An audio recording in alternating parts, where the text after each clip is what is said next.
Hey, what's going on? Have you heard about our radio show?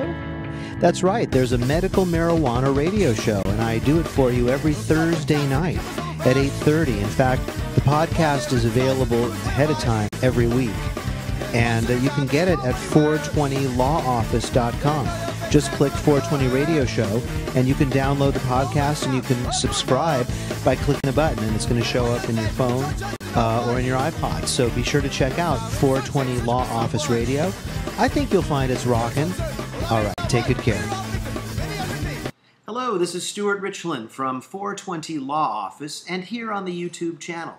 Thank you very much for touching base. Well, it's 4th of July weekend, and we just got the published Cole memo from the federal government. The DEA, Department of Justice, has issued forth a memorandum to further clarify the prior memorandum that we had from 2009 to give you an idea of what is on the federal government's mind with reference to your medical marijuana rights. Of course, the Obama administration came in with the original statement that the raids were going to stop in the various states, and that was memorialized finally in the Ogden memo.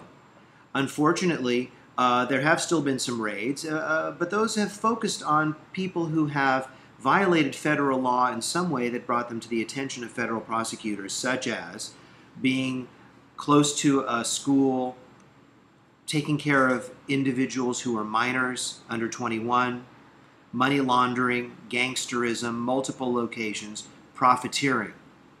And that's essentially still the case. However, this new memorandum makes it very clear that organizations and groups are still potential targets, which we've always said, and that just individuals and caregivers are going to be the lowest priority. So those of you that are profiteers, or even those of you that have a nonprofit, you're still on the federal radar, and you must govern yourself accordingly. I'm going to put a link down below there on the YouTube data, and also on my own website, so that those of you who would like to stay current can read the memo for yourself. I think you must take this memo very seriously. At this point, the Obama administration, Department of Justice, has had plenty of time to analyze and to determine what their next moves are going to be, and I don't want any of the people who are involved with these channels to be confused. Our own website has evolved over years. As the enforcement regime and as the cases and as the law evolves, you must evolve. So those of you that are dreaming of a gigantic storefront, and especially here in California, it has to be nonprofit, but there are other states in which the state legislature have made the terrible error of allowing the activity to be for-profit. I think that that's really irritating to the federal government, because the essence of what makes medical marijuana an exception here in state law, in California anyway, is the fact that it cannot be for profit. Those people who are profiteers, those people who are money launderers, you can expect a knock on the door.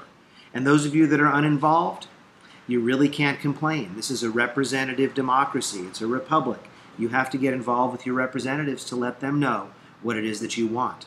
So I hope that you've written letters, made phone calls, created political action committees, and spent some money on the topic if you really care about it. Let's face it, under the new Supreme Court decision, corporations are allowed to give as much money as they want to campaigns. And so you have to come to the plate as well. You've got to use grassroots organization, and you've got to spend a little money to get what you want so that people can hear your First Amendment communication. YouTube's great. I reach a couple hundred, sometimes a couple thousand people. But if each one of you can take the time to reach 10 people, there is certainly going to be a multiplier effect, especially if you can inspire them to reach 10 more people. So let's get this grassroots thing going. There is some reform on the horizon.